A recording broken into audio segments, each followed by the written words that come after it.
സർക്കാർ ജനങ്ങളുടെ പ്രശ്നങ്ങൾ നേരിട്ട് പരിഹരിച്ചു കൊടുക്കുന്നതല്ല ഇന്ന് വാർത്താ പ്രാധാന്യം. അതിനപ്പുറത്തേക്ക് മറ്റ് പല താല്പര്യങ്ങളുമാണ്. അതുകൊണ്ടാണ് സാധാരണക്കാരന്റെ നീറുന്ന പ്രശ്നങ്ങൾക്ക് പരിഹാരം കണ്ടുകൊടുക്കുന്ന വിഷയങ്ങൾ വാർത്താ പ്രാധാന്യം നേടാറേയില്ല. അത് വാർത്തയാക്കേണ്ടതില്ല എന്നുള്ളതാണ് നമ്മുടെ മാധ്യമ സംസ്കാരം. അങ്ങനെ അവർ ഒളിപ്പിച്ചാലും ചില യാഥാർത്ഥ്യങ്ങൾ ജനങ്ങളെ കാണിക്കണ്ടേ. മുഖ്യമന്ത്രിയുടെ CM വിത്ത് മീ എന്ന പരിപാടി ആരംഭിച്ചതിന് ശേഷം കേരളത്തിലെ ഉദ്യോഗസ്ഥ തലത്തിൽ ഇരിക്കുന്നവർ ചെയ്യുന്ന ചില നെറുകെട്ട പ്രവർത്തനങ്ങളുണ്ട്. അതായത് ഏതെങ്കിലും സർക്കാർ ഓഫീസുകളിൽ തങ്ങളുടെ ആവശ്യത്തിന് വരുമ്പോൾ പരമാവധി അവരെ ബുദ്ധിമുട്ടിച്ചതിന് ശേഷം ഇത് സർക്കാരിന്റെ പ്രശ്നമാണെന്ന് വരുത്തി തീർക്കുക. കാര്യം ഉദ്യോഗസ്ഥന്റെ രാഷ്ട്രീയം അതാണ് അവിടെ പലപ്പോഴും അർഹതപ്പെട്ട പല സർട്ടിഫിക്കറ്റുകളും സാധാരണക്കാർക്ക് ലഭ്യമാകാതെ വൈകുന്ന സാഹചര്യം ഉണ്ടാകുന്നത്. അത്തരം പ്രശ്നങ്ങൾ പരിഹരിക്കാനാണ് മുഖ്യമന്ത്രിയുടെ CM വിത്ത് മീ എന്ന പരിപാടി ആരംഭിച്ചത്. എത്രയോ മനുഷ്യർക്ക് അതിലൂടെ അവരുടെ ജീവിതം പുതു വെളിച്ചമേകുന്നുണ്ട്. പക്ഷേ വാർത്തയല്ല. കാര്യം ജനങ്ങൾക്ക് നന്മ ചെയ്യുന്നതാണ് ഈ സർക്കാർ എന്ന് തെളിഞ്ഞു പോയാൽ നമ്മൾ മാധ്യമ സ്ഥാപനത്തിനകത്തിരിക്കുന്നവരും കച്ചവടക്കാരും വർഗീയവാദികളും എല്ലാം കൂടി ചേർന്നുണ്ടാക്കുന്ന പല കിംവദന്തികളും തകർന്നടിഞ്ഞു പോകില്ലേ.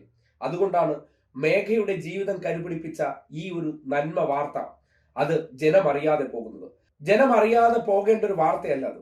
2022 മെഡിക്കൽ അസോസിയേഷനിൽ നിന്ന് രജിസ്ട്രേഷൻ സർട്ടിഫിക്കറ്റിന് അപേക്ഷിച്ചതാണ്. 3 വർഷം വൈകി. ഒടുവിൽ ഒരു സുഹൃത്ത് പറഞ്ഞറിഞ്ഞാണ് മുഖ്യമന്ത്രിയുടെ CM വിത്ത് മീയിലേക്ക് മേഘ കോൾ ചെയ്തത്. ആ കോൾ ചെയ്തതും ജീവിതം തന്നെ മാറി മറിഞ്ഞത് എങ്ങനെയെന്ന് നിങ്ങൾ കേൾക്കണം. അതായത് പ്രശ്നം പരിഹരിക്കപ്പെട്ടതിന് ശേഷം മുഖ്യമന്ത്രി നേരിട്ട് മേഘയെ വിളിക്കുകയാണ്. അപ്പോൾ മേഘ പറഞ്ഞ അനുഭവം നിങ്ങൾ കേൾക്കണം. ഈ നാട്ടിലെ ചില മനുഷ്യർക്ക് എങ്ങനെയാണ് ഈ സർക്കാർ തണലാകുന്നു എന്നതിന്റെ തെളിവാണ്. വാർത്താ പ്രാധാന്യം ഇല്ലാതെ. മേഘയല്ലേ? അതെ സാർ, മേഘയാണ്. നിങ്ങളുടെ രജിസ്ട്രേഷൻ പ്രശ്നം പരിഹാരമായോ? ഓ, പരിഹാരമായി. 2 വർഷത്തോളം എനിക്ക് ഒരു പരിഹാരം ഇല്ലാണ്ട് ഞാൻ കഷ്ടപ്പെട്ടിരുന്ന ഒരു അവസ്ഥയിലായിരുന്നു. എനിക്ക് ഡ്യൂട്ടിയിൽ കണ്ടിന്യൂ ചെയ്യാനായിട്ട് നല്ല ബുദ്ധിമുട്ടുണ്ടായിരുന്നു. കാരണം ഞാൻ 3 മന്ത്സിന്റെ ഉള്ളിൽ സർട്ടിഫിക്കറ്റ് സബ്മിറ്റ് ചെയ്യാന്ന് പറഞ്ഞിട്ട് അവിടെ 1 ഇയർ ഞാൻ ജോലി ചെയ്തു. 1 ഇയർ അവരെന്നെ അവിടെ ജോലി ചെയ്യാൻ അനുവദിച്ചു. പിന്നെ അവർക്ക് ലിമിറ്റേഷൻസ് ഉണ്ടാവില്ലേ. അങ്ങനെ പിന്നെ NABS ഒക്കെ ഉള്ള ഹോസ്പിറ്റൽ ആണല്ലോ. അങ്ങനെ ഞാൻ റിസൈൻ ചെയ്തു. ഇല്ല, ഒരു വഴി ഇല്ലാഞ്ഞപ്പോഴാണ് ഇങ്ങനെ അമ്മേന്റെ ഫ്രണ്ട് രതീഷ് ഏട്ടൻ പറഞ്ഞിട്ട് ഇങ്ങനെ ഈ ഒരു ഇതിലേക്ക് വിളിച്ചത്. കേട്ടല്ലോ, എത്ര സങ്കീർണമായിരുന്നിട്ടുണ്ടാകണം മേഘയുടെ ജീവിതം. തന്റെ ജോലി പോലും വളരെ പ്രതിസന്ധി നേരിട്ട കാലഘട്ടത്തിലാണ്, ഈ സർക്കാർ സംവിധാനങ്ങളെ മുഴുവൻ പഴിച്ചിരുന്ന ഒരു കാലഘട്ടത്തിലാണ് ഉദ്യോഗസ്ഥ തലത്തിലെ രാഷ്ട്രീയ മനോഭാവമുള്ളവർ അർഹതപ്പെട്ട ആ സർട്ടിഫിക്കറ്റ് പരമാവധി വൈകിപ്പിച്ചത്. കാര്യം ജനത്തിനെ എതിരാക്കണമെന്നുണ്ടെങ്കിൽ എന്ത് വേണം? സർക്കാരിനെതിരെ അവർക്ക് അവമതിപ്പുണ്ടാക്കണം. ഓരോ കസേരയിലിരുന്ന് ജനങ്ങൾക്ക് വേണ്ടി സേവനം ചെയ്തു കൊടുക്കേണ്ടവൻ അത് ചെയ്തു കൊടുക്കാതെ സർക്കാർ പറഞ്ഞു ചെയ്യരുത് എന്ന തരത്തിൽ വരുന്നവരെ ബുദ്ധിമുട്ടിച്ച് മടക്കി അയച്ച് അങ്ങനെ സർക്കാരിനോട് വെറുപ്പ് സൃഷ്ടിക്കുന്നതാണ് ഇവരുടെ രാഷ്ട്രീയം. അത് മറികടക്കാനാണ് ഇങ്ങനെ ഒരു പദ്ധതി ആവിഷ്കരിച്ചത്.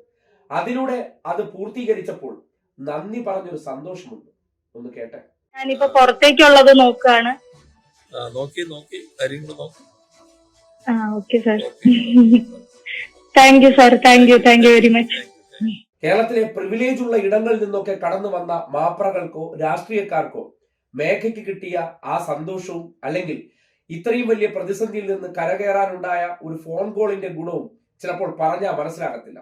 അത് മനസ്സിലാകാത്തത് കൊണ്ടാണല്ലോ സാധാരണക്കാരുടെ പ്രശ്നങ്ങൾക്കപ്പുറം അധികാര കേന്ദ്രങ്ങളിലേക്ക് മതത്തെയും വർഗീയതയും എല്ലാം കൂട്ടുപിടിച്ച് കടന്നു വരാൻ ശ്രമിക്കുന്നത്.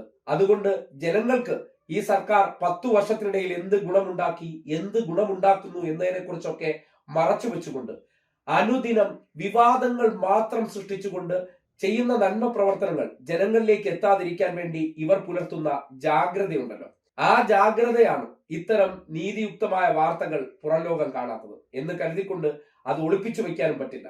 കേൾക്കാൻ പറ്റുന്ന ഇടങ്ങളിലേക്ക് അത് ഉറച്ച ശബ്ദത്തിൽ നമ്മൾ വിളിച്ചു പറഞ്ഞുകൊണ്ടേയിരിക്കും. കേൾക്കുന്നവർ കേട്ടതിന് ശേഷം യാഥാർത്ഥ്യം മനസ്സിലാക്കേണ്ടതുണ്ട്. ഇതുപോലുള്ള അനവധി മേഘമാർ CM വിത്ത് മീ എന്ന പരിപാടിയിലൂടെ അവരുടെ പല പ്രതിസന്ധികളെയും തരണം ചെയ്യാൻ കഴിഞ്ഞിട്ടുണ്ട്. അതൊക്കെ ജനങ്ങളിലേക്ക് എത്താതിരിക്കാൻ ഇവിടെ മാധ്യമങ്ങൾ ജാഗ്രത പുലർത്തുന്നുമുണ്ട്. അവിടെയാണ് മനസ്സിലാക്കേണ്ടത്, ജനങ്ങൾക്ക് വേണ്ടിയല്ല ഇവർ പ്രവർത്തിക്കുന്നത്, ബുദ്ധിമുട്ടുന്ന മനുഷ്യർക്ക് വേണ്ടിയല്ല, അവർക്ക് വേണ്ടി ഇവരില്ല താനും.